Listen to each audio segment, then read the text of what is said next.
Hello everyone, I'm Dante and welcome to another Anthem update. Today we have another legendary item drop to look at, another article from Robertson, and microtransactions are back in the news. I want to start things off with some new shiny loot. Jen, who is out doing press events over in Tokyo, tweeted out this legendary storm component. I think this might be the most powerful one we've seen so far, increasing all gear abilities by 50%, which is huge on its own, but then has the additional legendary effect, increasing your blast seal damage by 50% after using your focus seal, doubling the base damage of your main primer and area of effect. We're starting to see a theme in these legendaries, increasing a core part of the build by about 50%, reducing cooldown rates or using cooldowns to boost other abilities. Using this idea, what legendary effects would you like to see? One for me would be to do this for the Colossus, and make the lightning coil chain to its targets. It's by far my favourite trigger for the Colossus, so I can concentrate on tanking while still benefiting the team. We got another detailed article from the head of live services, Robertson, providing a follow-up on the previous post.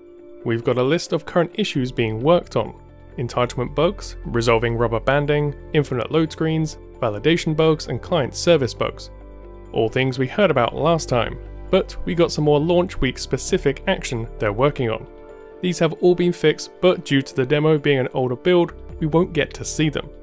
You might have already noticed many of these bugs, such as weapon damage bonuses, quality of life changes, the social hub being missing, and others we'll never know about.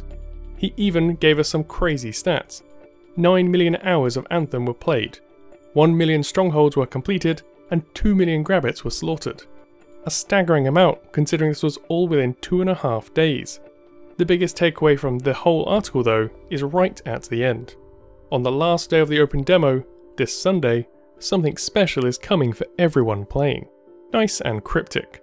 I've got a few ideas of what this might be. We're not going to be seeing the endgame directly as we're just not there in terms of the demo, but we do have access to free play. So I think we're going to be seeing one of the big world events. We already know they have the ability to switch them on their end. That's one of the reasons for going to dedicated servers.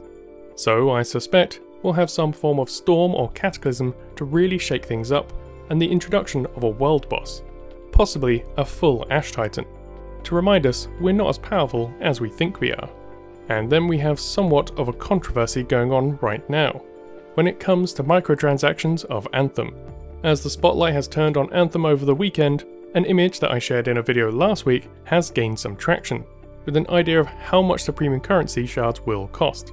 Supposedly they will be roughly $1 to 100 shards, which if we take a look at the image again, would make a full set of armor around $20, which frankly is a lot. But I must stress, and this is backed up by Bioware themselves, these are not representative of the game, just ones created as a mock-up for a Game Changers event that is technically under NDA. It is, however, a good topic for discussion. I'm considering making an in-depth video on Anthem's microtransactions, its place in the industry, and my detailed opinions on what it should be, to be fair to us consumers. If this is something you'd like to see, be sure to let me know. It does raise a question though. What do you consider a reasonable amount to pay? Or should Anthem have no microtransactions at all? If I was going to give a ballpark figure, I think anything over $10 for an armor set is going too high. This is something I'm really interested to understand your thoughts on, so please do let me know. And lastly, I wanted to end today with something on a more random and positive note than microtransactions. So if you played the demo, you might have spent a fair bit of time sitting on the home screen. Next time you're there, enter the classic Konami code: up up, down down, left right, BA. You'll be rewarded with this amazing 8-bit version of the entire Anthem theme tune, courtesy of the amazing composer for Anthem, Sarah Schachner. Thanks for watching this Anthem update. If you enjoyed this episode, be sure to leave a like or a dislike if you prefer. You can support me and the channel by subscribing and use the bell to be notified of future content. Until next time, I've been Dante, thanks for watching.